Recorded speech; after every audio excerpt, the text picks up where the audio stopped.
a mainstay of TV and movies. My legs are like lead, I can't move. Quicksand in movies peaked in the 1960s but was pretty much over by the 2000s. A whole generation was raised to believe it was humanity's #1 enemy.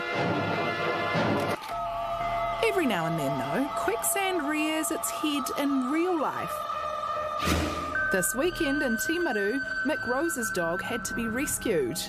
I quickly realised that he was sinking and sinking fast, so I went in after him, and at this point the two young girls arrived to help, and they were great. I think the young girl took his front legs, and then I managed to get my arms under his back legs and back of his body and lift him out. Put simply, quicksand is sand saturated with water so it behaves like liquid, and it can be really scary. Good boy, Lucky! My daughters rang me, I spoke to them, and during that process I started to sort of shake, and obviously a bit of shock was settling in on me, but the area was cordoned off and the warnings put in place so that no one else went in there. I'll just keep my eye on that in future and take Paddy to the other end of the beach. But how common is quicksand? And if you do find yourself stuck fast, what do you do? Who do you call? So glad that Paddy the dog is okay. Now here to pull us out of the potential quicksand in our own lives is geologist Terry Hume. Terry, you don't really see quicksand in movies nowadays. Does that mean it's just not a problem? Yeah, the only deep quicksand I've really seen is when I was a kid going to movies. But I've walked on most of New Zealand beaches, and really if you're going to sink into sand, it's usually just up to your knees. But I guess if you're a dog, that's actually quite serious. Is it common around the world? I think quicksand's actually, it is quite common, and it just happens where the water is upwelling from the ground and it's pulling sand grains apart. So what you're stepping in is a mixture of not just sand, but sand plus water, and you sink into it. And if you make any movements, like if you're struggling to get out, you just sink deeper. Yikes. OK, then. Well, if I am unlucky and find myself in something deeper, what is your professional advice? Yell loudly, Jesse. That's a really good start. But also, you're actually a lot lighter or a lot less dense than the quicksand. So if you lie on your back, you should float. And then you can slowly make your way out, because you're going to spread your weight over a much greater area. So that's a good thing to do, but definitely call for help first. If the tide's coming in, then you should yell even louder. But if the tide's going out, don't worry too much, you've got plenty of time. You think that might be more of the danger, that you're mucking about in the quicksand and you're actually at risk of drowning from the ocean?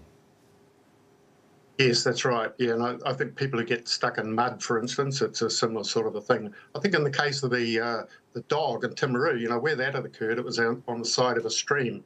And that's quite a common place to get sand that liquefies, like, it's liquefaction, pretty much similar to what you get after, the Christchurch earthquakes.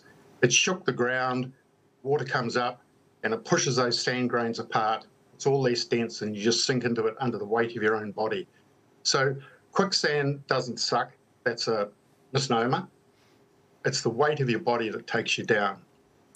Is there any way to identify quicksand before it's too late?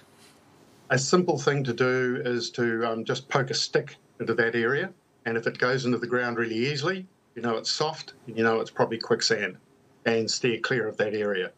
While everyone's worried about quicksand, are there other geological traps that are even worse, more dangerous maybe?